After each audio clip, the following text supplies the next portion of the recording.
My name is Cait McMahon and I'm with the Dart Centre for Journalism and Trauma, Asia Pacific, based in Australia. We're a project of Columbia University. I'm not a journalist, I'm a psychologist. I'm a trauma psychologist that's been working with journalists since 1987. And after this workshop there will be a meeting at 5 p.m. for people that want to talk about the issue of trauma and investigative reporting a little bit further if people want to stay on, but you don't have to, certainly not. We have a fabulous panel today. I'm very excited to be the moderator for this panel because a large proportion of investigative journalism is related to trauma, as we know and will see on this panel. Most of the time victims of crime and genocide and colonisation, war crimes, historical trauma, very often won't be able to receive legal justice, but they can receive narrative justice through good investigation and good journalism, by having their stories told in an ethical and accurate and sensitive way. I'd like to introduce Kunda Dixit and Allan Clarke and Mendoza, who will be presenting today. Kunda is the founder and editor of the Nepali Times and the former chairman of the Centre for Investigative Journalism of Kathmandu. Kunda has written several books, but especially the one focusing today, including his trilogy, A People War, that he'll be speaking with us about today. Allan is an Australian Indigenous man, a Murrawari man, an investigative reporter, producer and presenter. And I do believe, having spoken to Dave Kaplan, he is the first Australian Indigenous journalist to be at any GIJN conference. So welcome, Allan. Thank you for coming. Allan's investigative work has won him a Kennedy Award, a United Nations Media Award, and he's also been nominated for many other awards, including Australia's Blitz Prize, the Walkley Award. Allan's recent reporting has been to investigate Aboriginal unsolved deaths, which are often not explored in Australia by police, and especially in days gone by, predominantly because of racism and colonisation. And I've just lost my, apologise, it's my page. And Mendoza is a twice-over Pulitzer winner and has been part of the Associated Press since 1995. Martha's first Pulitzer was in 2000 and topically revealed the slaughter of Korean civilians by American soldiers at the No-Gun-Ri Bridge during the Korean War, which we'll be focusing on today too. Her second Pulitzer was with the AP team in 2016 awarded for public service. With this panel, we'll have all the presenters speaking. I'm going to be tough on people on time. We have, luckily, we have 15 minutes. Each person will have 15 minutes, and we'll hold over questions until the very end. So please write down your questions and keep them to the very end, and we'll have a conversation with you after that. So thank you very much.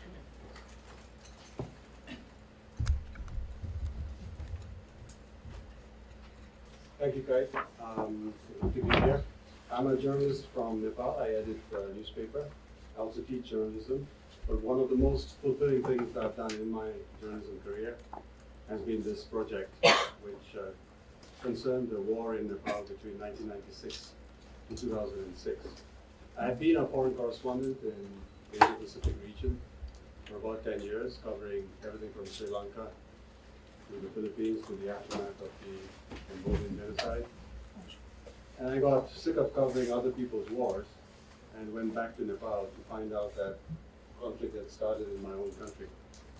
And I found that I had to quickly unlearn what they had taught me in journalism school about being objective and neutral and being an observer, to actually, when violence affects your own society, your own community, you have to find, through journalism, a way out of it towards peace, towards healing and reconciliation. And so this was a process of learning, and I found that we couldn't really do it with journalism because of the format of journalism doesn't really allow you to go in depth. So we chose the medium of photography, although I'm not a photographer myself. We use pictures, but not a professional photojournalist. We use the medium of photography to go deeper and document what the war did to us. there hadn't been a war in Nepal since 1816, when we fought 3 wars with Britain. It ended in 1816. So this was after nearly 200 years, there was bloodshed on our soil. 17,000 people were killed. This was a revolution led by guerrillas inspired by Maoism. There are still about 1,400 people who have disappeared, who don't know their whereabouts. Our newspaper covered the war. We had a ringside seat to the conflict, but as I said, it was day-to-day journalism. It didn't let us get in-depth into it. And we had seen how wars were covered by photojournalists in the past. So the First World War, Spanish Civil War, with this famous picture by Robert Capa, the Pacific War, with the Iwo Jima picture, which we find out later was staged, the Korean War, the Vietnam War, when video took over from still photography and became very powerful as a tool for peace. So as the war came to an end in Nepal, we thought we should work on a book, because we hadn't done enough justice to how the war had affected civilians. And like all modern wars, in our war, 95% of the casualties were civilians, and they hadn't got the attention they deserved. So we decided to work on a book, which was a call for photographs of the conflict by photojournalists, by ordinary people who just happened to be there. And this was before mobile photography. So 3,000 pictures were sent to us by all kinds of people, professionals otherwise, and we curated them and brought it out in this book, which came out about 6 months, 7 months after the war had ended, and sold out. It just completely sold out, because I guess the need for information was so great, and the power of photography and visuals were so strong. And the next few slides, including this cover of the book, are from the book itself. So some of the earliest pictures of the conflict in 1996, which was a photograph that was captured by the army from the guerrillas, and we didn't really know who they were or where the picture was taken. A funeral for 56 soldiers who had been killed in a battle. And this particular photographer, Narendra Shrestha, he didn't take pictures of the funeral, but actually turned the camera to a grieving grandmother who had come to cremate her grandson, who was among the 56. So the focus was different, and the photographer for this one is among us here, Rameswar Bora. He's not a trained photographer, but he just clicked this with his before digital camera. But you can see a brilliant portrait of a mother whose son had been disappeared, and she's holding her son's citizenship paper 4 months after her son had disappeared. This picture has gone around the world. It's an AP photograph by Sagar Shrestha of a female gorilla on a mountaintop. Composition-wise, technically perfect photograph, but also symbolized the participation of women in the war, as well as the war fatigue in her face, as you can see. Women guerrillas, picture taken by a Japanese photographer who had great access to the guerrilla camps. The feminization of the war itself, with the army taking on its first female battalion below Nepal's holiest temple to the Buddha. And some of the pictures were really gory among the 3,000, and we had to test the limit. Wars are dirty business. We couldn't sanitize it too much. So a woman who found the body of her husband among a pile of bodies after a battle. Girls were being widowed at 17 because all the men in the village had been killed because they were suspected of being guerrillas. Kids who were drawing birds and houses started drawing helicopter gunships because they were so commonly seen in the skies. Picture of an ordinary village school until you read the caption and you find out that this teacher's hand was chopped off for not being sympathetic to the guerrillas. Washing blood off a shop front after a battle on the next morning. Among all the gory pictures, the one that moved me the most was this one, which was of a photograph of photographs. 2 pictures that spilled out of the pocket of a dead soldier. And you can tell that pictures of his family and of himself, taken by a helicopter pilot who was always at the scene of a battle the next morning. So the war tapered off because of fatigue on both sides. And as I said, the book really sold well. We decided what should we do with the money. We didn't really want to profit from it. So the publisher and I decided that we should go on a tour and take the pictures to the people, because it was about the people. And that's me pretending to drive the truck. We took, and everywhere we went, this was a year after the war ended, everywhere we went, we saw scars of war. We saw bridges that had been blown up that were being repaired, highways that had just been opened after being blocked by landmines. And the pictures were exhibited amidst the ruins of war, like this hospital, which had been bombed out. And there was this overwhelming response to the exhibitions, not just the numbers of people who came, but also the intensity of feeling with which people looked at the photographs, and it was a cathartic effect. Former guerrillas and army soldiers looked at the photographs together. When we couldn't go with the exhibition, we sent out books so people could look at the photographs. The other overwhelming thing was the reaction. The guest book, which was full of comments from people with their testimonies, with their memories of war, what they went through, things they hadn't told their parents, things parents hadn't told their children. If they couldn't read or write, like this elderly couple, they would dictate what had happened to their son who had been disappeared. It was supposed to be one book, but these testimonies were so powerful we decided to bring out a second one called Never Again, because those are the words written by most people in the guest book. And we brought out this book, which didn't sell as well, but it was really the people's history of the conflict. Then towards the end of the exhibition tour, we started seeing people who came in to look at the pictures who looked very familiar. And they turned out to be people from the book itself. So this was the mother and daughter from the photograph, taken 4 years later. The photographer was reunited with her character in his photograph 5 years later, and she still hadn't found her son. The girl on the mountain, we found out, was from this village, and after the war she was reunited with her brother and her father, and she's there on the left. So this was such a dramatic story that we decided we should bring out a third book, which was People After War. And their picture of this female guerrilla with her brother and father was the cover of the third book, because as we found out, the brother was in the army and she was a guerrilla. So sibling war. Their brothers and sisters were on opposite sides. And remember the woman with her husband's corpse? Well, we tracked her down. She was the most difficult. It really needed investigative journalism to track her down. You can't see her face in the photograph, but we did. It took us 6 months, and there she is with a shock, looking at her own photograph in the book.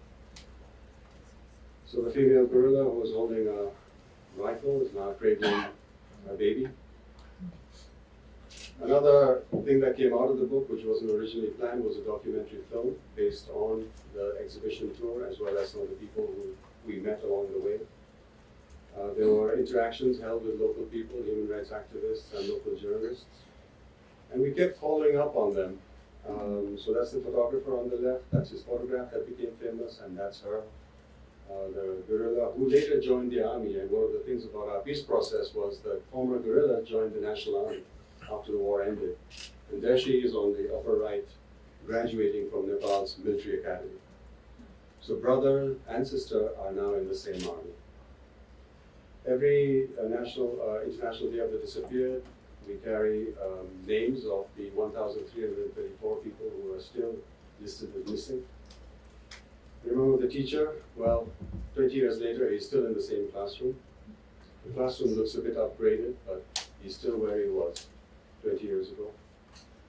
The mother and daughter, the daughter is now about to get married, and she's carrying on with her life.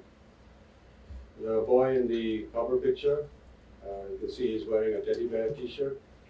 The picture below shows the photographer handing over a copy of the book to him, and now he's wearing a Britney Spears t-shirt 10 years later. And that's him on the upper right. He's now a college student in Kathmandu.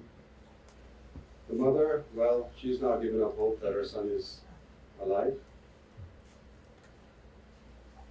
But we thought we were doing some great original work, but we found out that after every war, most journalists have done similar work.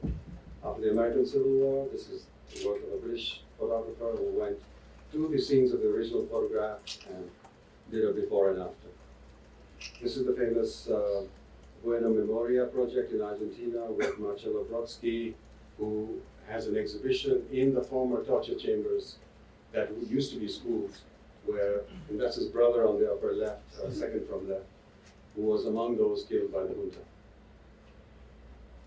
The Peru Museum, commemorating the Shining Path War, is also very similar to our work, which is also documenting through photography what happened to civilians. And of course, the famous Tuol Sleng Genocide Museum in Phnom Penh. And probably the most horrific and the most touching of them all is the Himeyuri Museum in Okinawa, which you might have heard about, which is where 1,300 young girls and women committed mass suicide at the end of the Pacific War.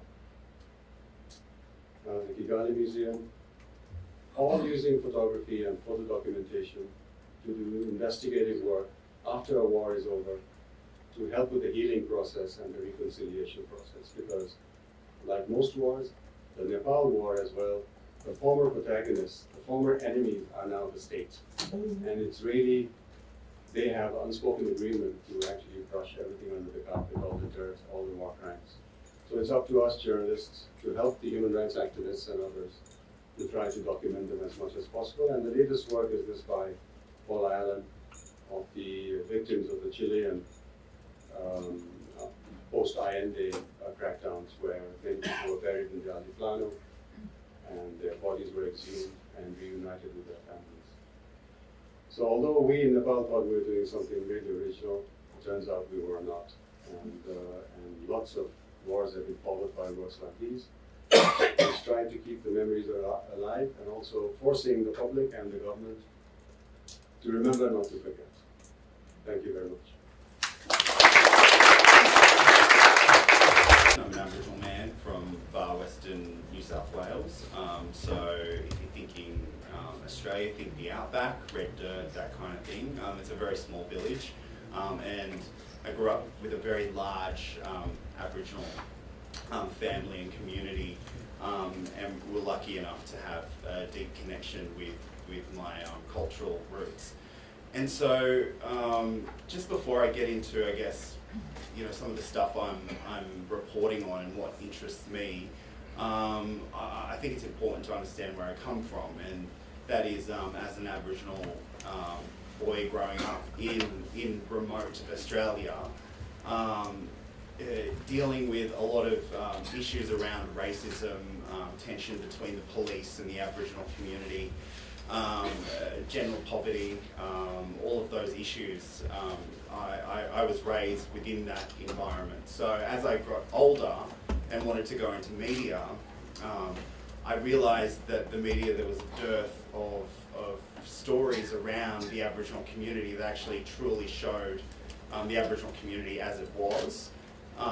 It was often sensationalised, it was often that we were all criminals, that we were all very bad people, and I wanted to get into the industry to change that narrative and try to then tell stories, give a voice to my community really, because we were really voiceless, and often we still are voiceless within our mainstream media.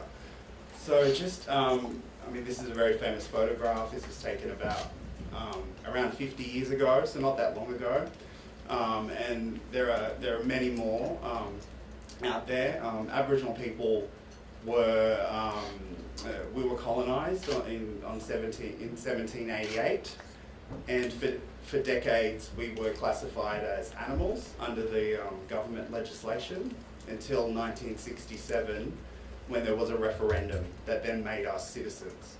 So that referendum, only white people could vote to whether or not we should become citizens in our own country. So 1967, it's not that long ago. And then from that historical issues, we have some very deep-seated issues within our community. And some of those include, so we make up just 3% of the population. yet we're 30% of the prison population, so we are over-incarcerated. In some states and territories, we make up 90% of the prison population.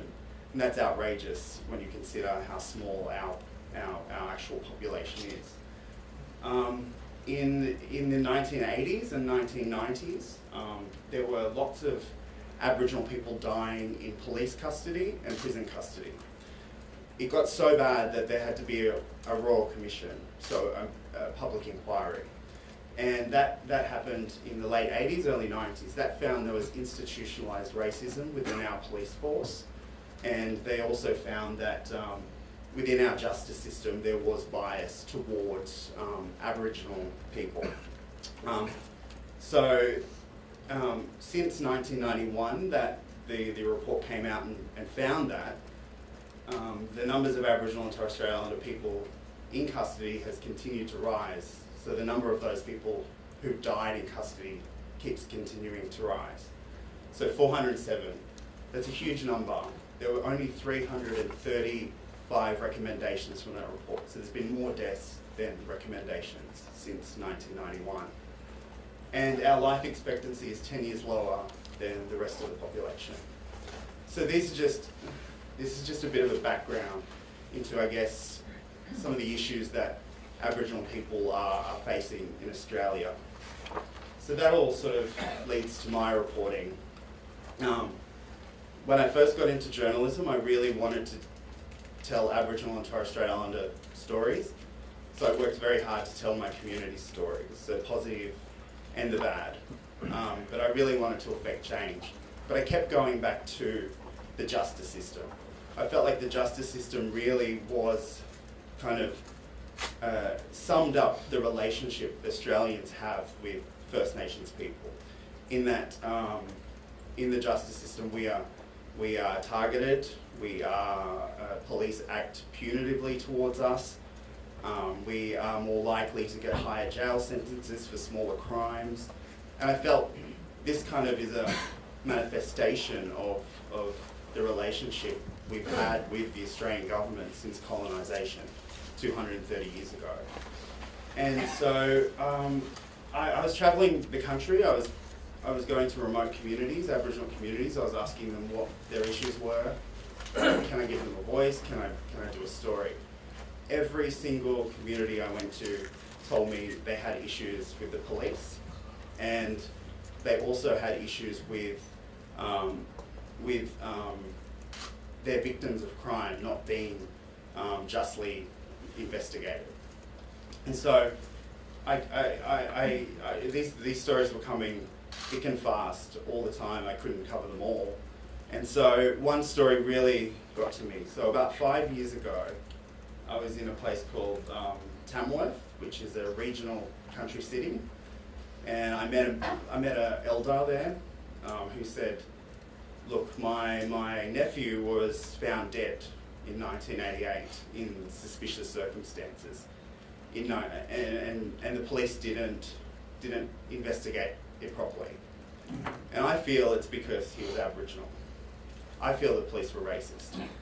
Would you look into the case? So I said, okay, I'll have a bit of a look into it if you want. So he gave me a lot of documents. He gave me coronial inquest papers, he gave me police reports, he gave me whatever he had, autopsy reports. I sat on my hotel bed that night, spread them out, went through them, and all night I didn't sleep, and started to realise that the way the police had treated this family was absolutely horrendous, that there was cause for the police to investigate this as a homicide. However, they refused to do that. So just the background on Mark. So he was 17, and in 1988 he went out partying one night. The next morning he was found dead on train tracks outside of town. The police immediately came up with a theory that he had caused his own death by getting drunk and laying down on the train tracks, and then a train hit him. And then the more you look at the crime scene, you realise this is totally bogus. There was a stolen car found nearby, crashed, There was a towel placed underneath Mark's head. There were strange objects scattered around his body, and there was no blood, absolutely no blood. And for anyone who knows what a train injury does, there's lots of blood, and Mark had none. There was a spot the size of a 50-cent sleeper. Yet the police came up with this theory, no, he got drunk, stole the car, crashed it, laid down on the train tracks. The family never believed that, and they kept pushing for the last 30 odd years until I came along and they said, will you look into it?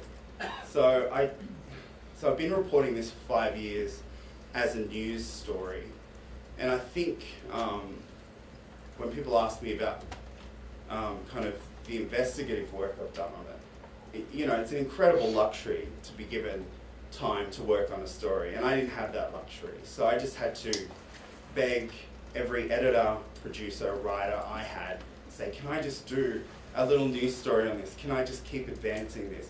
And I would sometimes then work on my own bat at night, going through documents, writing up stuff, trying to sell it to people, just get people interested. And over 5 years I was able to build up a body of kind of work.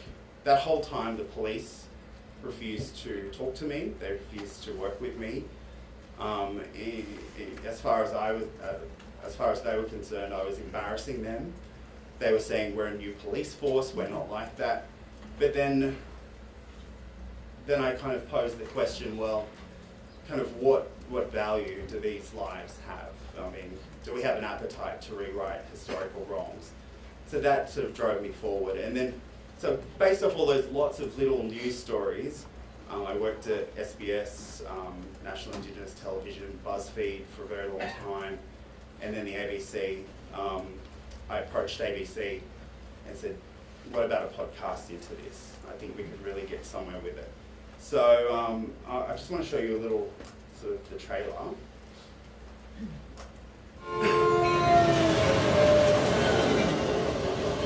They said there's been an accident. Mark's been found on railway tracks. Just outside Tamworth, a 17-year-old Aboriginal boy is dead. I just said, oh, Mark, it just broke me. I cried. Not Mark. Why Mark? Not Mark. He was gone. Is it suicide, misadventure, or something more sinister? Well, what we didn't see was any blood. And under his head there was a towel, it was a white towel. And we picked up a comb and a pink cigarette lighter. And that's why I said, no, sorry, you could not drive a car. No way. The jigsaw puzzles didn't fit. A million questions, why, how, who, what. A country police investigation overshadowed by the politics of race. You know how it is. Young Aboriginal men, they just walk away, lie down on railway tracks and wait to get hit by a freight train. That's actually their answer. That was their story, you know what I mean? But it wasn't our story. A family on a 30-year fight for justice. So I just done what any family would do for their loved ones. Question, what was that? So that was the start of the podcast. So after a lot of time back and forth in Tamworth, working with the family, we were able to get this podcast up. And I have to say, I started this story as a journalist, almost detached from what I was reporting.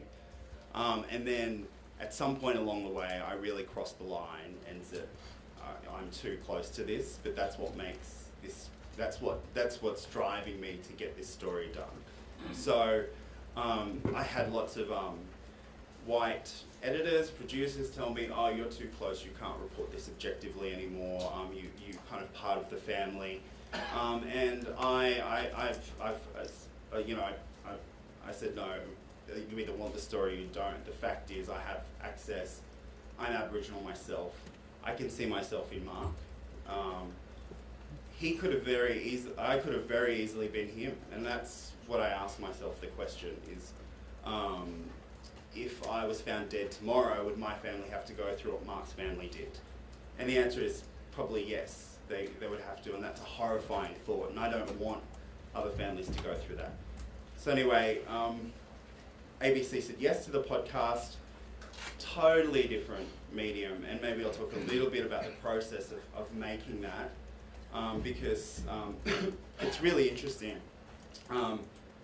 ABC offered 7-part, half-hour investigations, which is huge, and I thought I hit the mother lode as a, kind of journalist schlepping from job to job, trying to get some big investigation. They were like, we really want to invest in this. It was a huge learning curve, and especially shaking off that journalism kind of training you get, or the instinct to actually then step back and say, how do I make this interesting, narrative-based story that is underpinned by traditional journalism. So I could bring the traditional journalism bit, but I was really unsure of how to, reach audiences and bring them to the podcast, and create something like Serial or S-Town or 3 minutes. something like that. Anyway, so this just looked, so we started this, every episode had one of these, they're called beats, and they were a nightmare to do, but they were really worth it.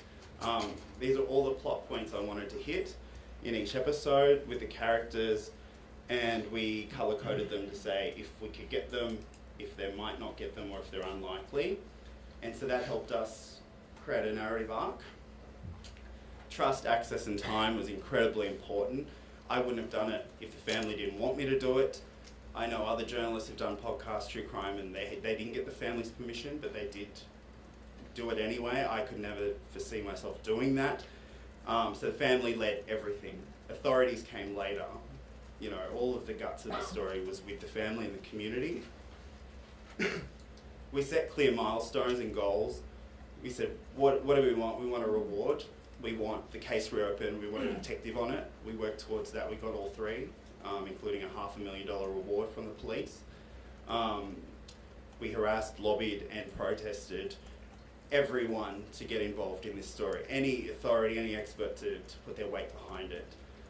I was very upfront about I was transparent about my own connection to the story. So within it, I talked about my own struggles, and I think that the audience really responded to that. Said, okay, I'm Aboriginal.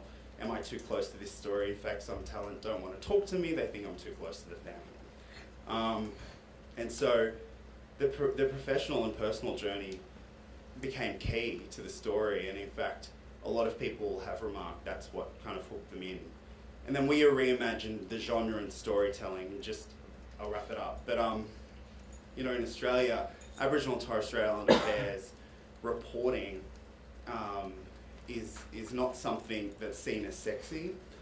It's not something Australian audiences actively look for. And so, how do you try and cut through that with a very important story? So for years I was reporting Mark's stories and Indigenous affairs round story. And at ABC I said, well, let's reimagine it as a true crime. And then boom, suddenly we had this enormous audience. So it always pays to step back and say, okay, what's at the guts of this story that maybe we can then reimagine in another genre? So almost kind of gift wrapping it so it's more palatable, but really you're hooking people in, and then you're giving them all the really important messages sort of in the middle of it. And so that was a really interesting thing to do. So that's me. From the prior 2 tearjerker presentations, you report a ton of stories in a career as a journalist, but when you run into one of these about war crimes and historical trauma, like it or not, you get involved. And today is extremely special for me to be in South Korea to talk about Nogunri, and I thought that was definitely going to be a highlight, but we're lucky enough to have Dr. Chung Kudo with us today, and without him this story never ever could have been told in this way. So I'm so honored that you could come today, and Dr. Kim as well. His father was a survivor. So what am I talking about? Let's see. going to start with a brief video about what I'm talking about, and then I'm going to tell you how we uncovered this at our end. Of course, here people knew this about this story. What do you think? This is a trailer from a documentary that was made.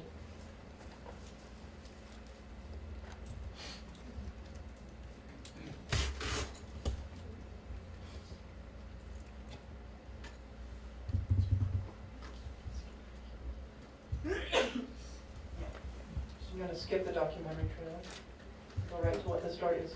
In the early days of the Korean War, which is what we call this war from the United States, in early 1950, just a month after U.S. troops had begun arriving in South Korea, and there was great concern about troops in North Korea. In a community, you can see marked no gunry on this, not too far from Seoul. Villagers were told to leave their small villages because there was a fear that the North Koreans were coming, and they were coming quickly, and U.S. troops were going to engage them, and so they wanted people to clear out. And with very, very little notice, men, women, and children were told to grab all their belongings and leave, which they did, as you can see, carrying what they could, leaving behind beautiful homes and farms and of course their entire history. They,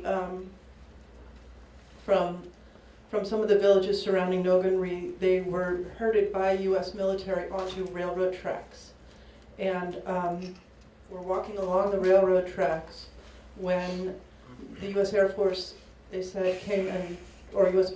jets came and strafed them, killing people on these railroad tracks. People were diving on top of their children and trying to figure out what to do, and so they ran and took shelter in a railroad culvert, this M-shaped culvert. For decades they knew about this, and they were in a country where, well, and what happened next at this culvert? They were trapped for days, and if anybody would try to come out, U.S. Soldiers would open fire at them, and even a crying baby could draw the sound of gunfire, and so it was a very terrifying and devastating period. And this went on for 3 days, and at the end of 3 days, for reasons that had been unclear, the U.S. troops just opened fire and killed hundreds. And children were hiding behind their parents' bodies at this place. Survivors for years told and showed scars from the trauma, and they kept the story alive, but as you can imagine in this country in the 70s and 80s, to say that the U.S. military had committed an atrocity against allies, these South Korean allies, it was a story nobody was supposed to speak of, and they were told not to speak of it. Dr. Chung Kudo's father bravely continued to tell the story and gather evidence. And in the 90s, a colleague of mine who is now at the New York Times, Sang-Hun Che, or here you call him Cho Sang-hun, wrote the story after extensive interviews. And it was a tremendously disturbing narrative. You know, that in the early days of the Korean War, U.S. troops had opened fire on all these people and killed all these people, and there's still some survivors who speak of it. The third paragraph of the story said, and they've been to the U.S. Embassy, and the U.S. government says it never happened and that U.S. troops weren't in the area. So I was in New York with the investigative team then. The international editor has this story, and in the United States, you can't do a story that says U.S. troops killed a bunch of people and the U.S. says it didn't happen and that troops weren't in the area. So they, the international editor brought the story into the investigative room where I was and began talking about this story, and I'm supposed to be working on something about nuclear power plants in the United States, and I'm bored out of my mind. And I heard them talking about this, and I just said, I really would love to work on that if that would be okay. And they said, okay, take a couple weeks and go to the National Archives, which were in College Park, continue to be in College Park, Maryland. In the United States, the Korean War is called the Forgotten War because it just kind of got set aside, packed after World War II, and then after and then came the Vietnam War, and so it was just this tucked away war, and people who fought it don't talk about it much. And at the archives, almost all of the paperwork from the war was just sitting in boxes with dates on it, and it was all classified, so nobody had gone through to declassify it all. And this was actually from a subsequent investigation, but you can see the you can get a layout of what happened there. So we began, a colleague Randy and I began going through boxes. Now, for those of you who aren't from South Korea, you might not know that on the anniversary of a death, there is I don't want to say celebration, but there's an event. And so there was clarity about the date that this had occurred. And so one thing we could do with those boxes and boxes of records is just look at what was happening around that date. And very quickly we found that the U.S. Army battalion had units right around this area. In fact, after about 3 days of looking through these boxes, I said, I don't know what I'm doing. And I went and looked at a history book in the archive about the Korean War. And the history book placed the military in this area. And so I called our editor and I said, our work is done. The U.S. military was in that area, so the story can go. And he was like, well, why don't you take a look and see what unit would have been there. So that had us looking through orders and unit movement. And we soon began finding ones like this from these exact dates. Facts bearing on the problem. It is reported that large groups of civilians, either composed of or controlled by North Korean soldiers, are infiltrating U.S. positions. The Army has requested that we strafe all civilian refugee parties that are noted approaching our positions. To date, we have complied with the Army request in this respect. Think about what that means. Another, no refugees to cross the front line. Fire everyone trying to cross line. Use discretion in case of women and children. You can see that there's a time stamp on this and a company stamp on this, right? So this was sent at 10 in the morning, and it was the G3 infantry sending this. And so we were starting to be able to put together a timeline and map. And here's another one. There's a whole archive of these now online. If refugees do appear from north of U.S. lines, they will receive warning shots. And if they then persist in advancing, they will be shot. That's signed by Dean Rusk, the Assistant Secretary of State. When we unearthed these, then I was like, call the editor, we have the story. There was orders to fire on civilians. These people in South Korea are giving us firsthand testimony of what it looked like when it happened. And we know that units were there. And my editor said, well, why don't you find the Americans who were there and who did the shooting? And I was like, you're kidding me. This is why I think editors who can be so frustrating are so great, because they just push me and push me and push me. So in this case, all of these military units had map coordinates on them. And so I blew up topo maps from the period and began using sticky notes. And I would put a sticker on the map on the date and time that a particular unit was there. And at this time, and today, when a unit is not at headquarters during war, they make completely sure to let everyone know where they are. They would send a runner back if they had to, if they couldn't reach by radio, because you don't want to be stuck and abandoned. And so by putting those stickers, we were able to identify a unit. And then we went to the National Personnel Records Center and got a list of all the names of the people who were there. And then with Charlie Hanley, a colleague, we began calling these veterans. And we called some who said, I don't know anything about it. I don't want to talk about it. He's dead. That's not me. I don't remember a thing about the Korean War. And on the 29th phone call, we spoke to a man who said, and we were using a bit of a script so that we wouldn't introduce the idea into their memory. And I said, we're talking about something that would have happened early in the days of the Korean War. And some people speak of civilians being killed. And he said, yes, ma'am, we had to shoot all of them. And I said, well, this was kind of in maybe July. He said it was July, he knew the date, July 28, 1950. And I said, how do you know that? And he said, it was my 20th birthday, and I'll never forget that day. Okay. Who else was there with you who you still are in touch with? Eventually we had a dozen people who had been there, 6 people saying they had pulled the trigger. We had the documents. Again, we had the North Korean survivors, and then began a writing and editing and publishing challenge. We really wanted those documents online to back up our story. We wanted video of everybody that we could to be online as well. This gentleman actually hadn't talked about it ever. No, none of them had that we reached. But he soon after had what he thought was a fatal brain tumor. And so I called him to the hospital to get a few more details, and he was so sorry. And then they said very quickly that it was non-fatal, and he said he felt like God had intervened because he cleared his conscience of this. And many of the other U.S. veterans had similar, they were haunted. They were not sleeping at night because they had images of one man of a girl he had shot and killed. Another was convinced from the age 17 on that he was going to hell. So how do you live your life knowing that? We published, and although the New York Times did not use our bylines, they did use the story, as did every major news organization. I'd love to someday chat through with someone from here what was happening in the media here. I know it was a huge deal.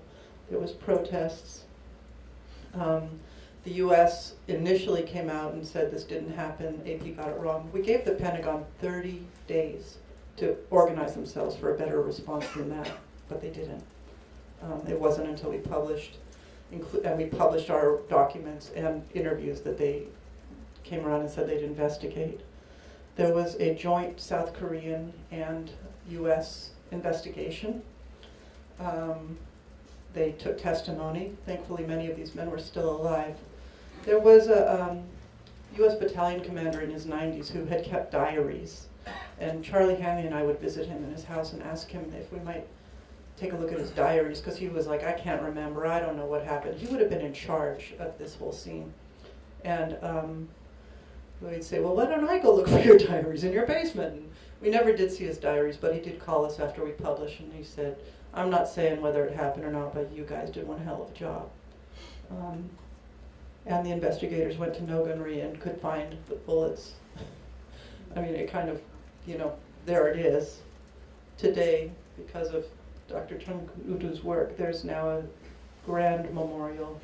There's a museum and visitor center, and I think most importantly, there's sculpture gardens. It's an incredible place. I was able to go visit with my husband and my daughters. But most importantly, there's dormitories, and they bring students there so that students can stay and really soak in what can happen. And the themes there are peace and love, and it is a place of hope, not of devastation.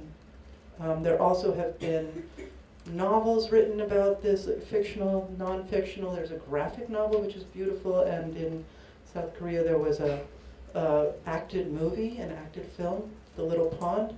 Did anyone in here see that movie? Okay, I don't know why, but it's a very moving movie. But at one point, a whale and a piece of shrimp flew across the whole scene. I've even asked the director about it, and the director said, I don't know what you're talking about. Okay. But of course, for me, it's just been so moving to go there and be able to see the place myself and be there with my family. And as you both noted, this is not a story for me anymore. This is like part of what I can do with my life, is possibly draw things together a little bit. So I will stop short of my 3 minutes. Thank you. I think I recalled you saying when you first called the military, they said there were no U.S. troops in that area. And I'm curious if you think that was a real response, or did they have orders to cover that up, or did they just not bother checking what you were saying? And then I was surprised that once they said it never happened, the documents are right there in the box. So I'm just wondering how many times, and again, kind of just with everybody, how many times is it really a cover-up? Because if they were going to cover it up, it seems like they would have removed the documents or destroyed the documents. And same when you're dealing with a police inquest. If they want to cover it up, why didn't they just cover it up? Well, actually, the smoking gun is not in the box. So I actually found the soldier who says he remembers typing the daily report that on this day at this place we shot hundreds of people. This guy was living in a trailer park in a town called Weed, which really is like properly named, surrounded by beer cans and cats. His name was Mac, and he actually died in one of those California wildfires quite recently. But that's the smoke and gun document, and it's not in the file. So I have not found evidence of orders to go take that out. I'm thinking of the Rumsfeld document, or the Dean Russ document. Yeah. That said shoot civilians. It was just sitting in a box. Nothing had been declassified when we went to the National Archives. This means that nobody had gone through and said, oh, we want to keep this one out, but oh, we want to release this one. So our process at the National Archives with white gloves on, because we're touching original documents, was pull it out, walk to the archivist, show it to them, and say, can we make a copy? And then they would look at it and decide whether to classify it or not. And their archivists are kind of cool people. They're like, whoa, what'd you find? And Cait, in the beginning of your remarks, you mentioned that investigative journalism can provide narrative justice in the absence of legal justice. But I wonder if, for some victims of trauma, that concept of narrative justice feels too abstract when they're being asked to dredge up really painful memories that they've held on to for many years. So I have kind of a two-part question for all of you. The first, how do you explain to people when you're asking them to relive trauma what your purpose is and why you want them to do it? And second, if a victim says to you they're not interested in doing that, are there any circumstances under which you would still pursue the story, or at that point, how do you decide whether to do the story if the victim themselves is not that interested in seeing it done?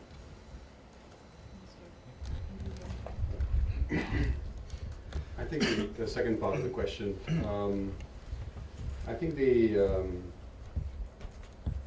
it's most encapsulated by some of the people who are in the photographs who said when we did the follow-up, yes, please go tell the world, because then I can share my pain and it will be less traumatic for me.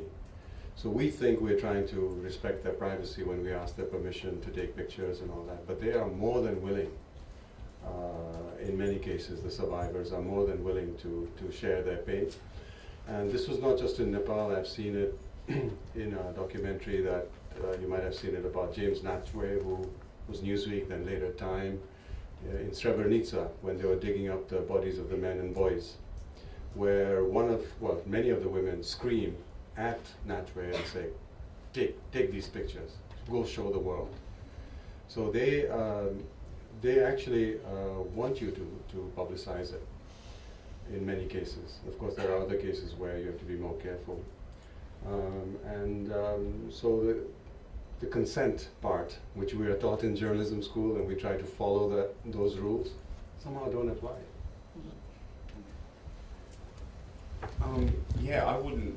I mean, I wouldn't tell a story if someone asked me not to tell it. If they said this, I can't see. And there are many times where I've asked, I really wanted to do a story with a family and been rejected, but then had the opportunity to do it without them, and it felt seedy, so I didn't want to do that.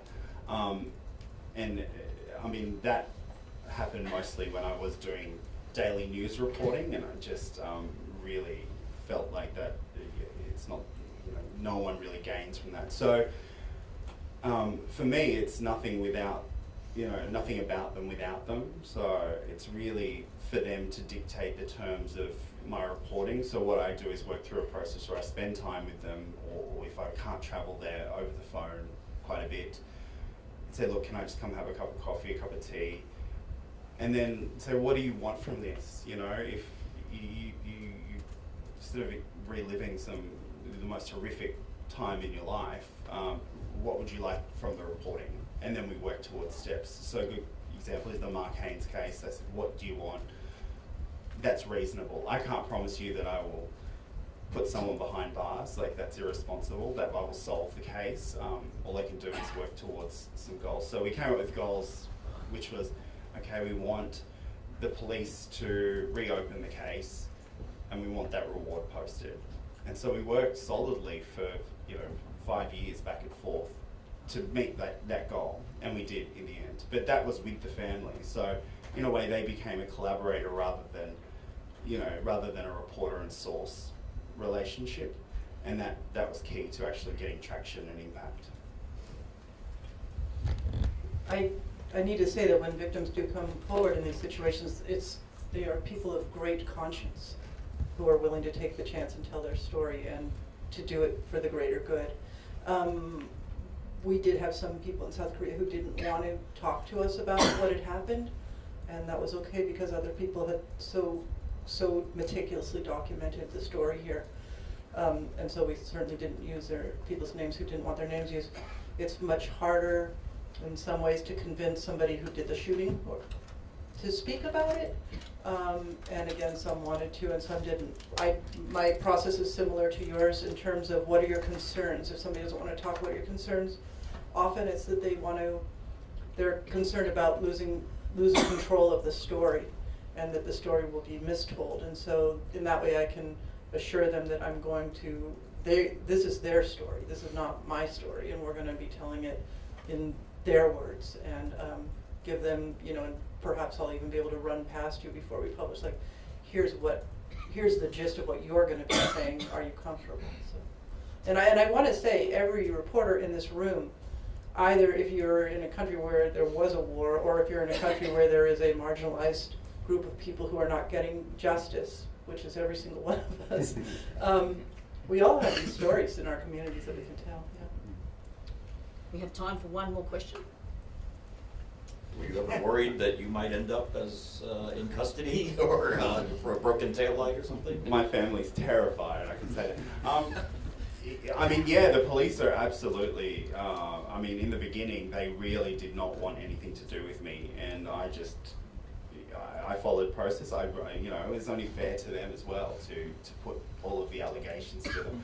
But I was, while I was doing this story, I was on my own a lot in the early days when I wasn't doing it for TV or the pod without a crew. So I was in these country towns, driving often big distances between places on these country roads, and often maybe it's just paranoia, but the cops would just sort of pop up every now and then. Even once I was with a cameraman once, and we were in this country hotel, and there was, it's those old motels with a car park at the front and then the floor, so you look out. And as we all got out of our car and walking, this police car just came in the car park and just slowly came past us, and it just really freaked me out to the point I was like, to the camera, I was like, let's just, wait and go to a different room, pretend we're going to another room until that car passes. But it got to me, and there are stories. There are lots of Aboriginal people who are terrified of going to custody because deaths in custody is still happening. So I'm terrified.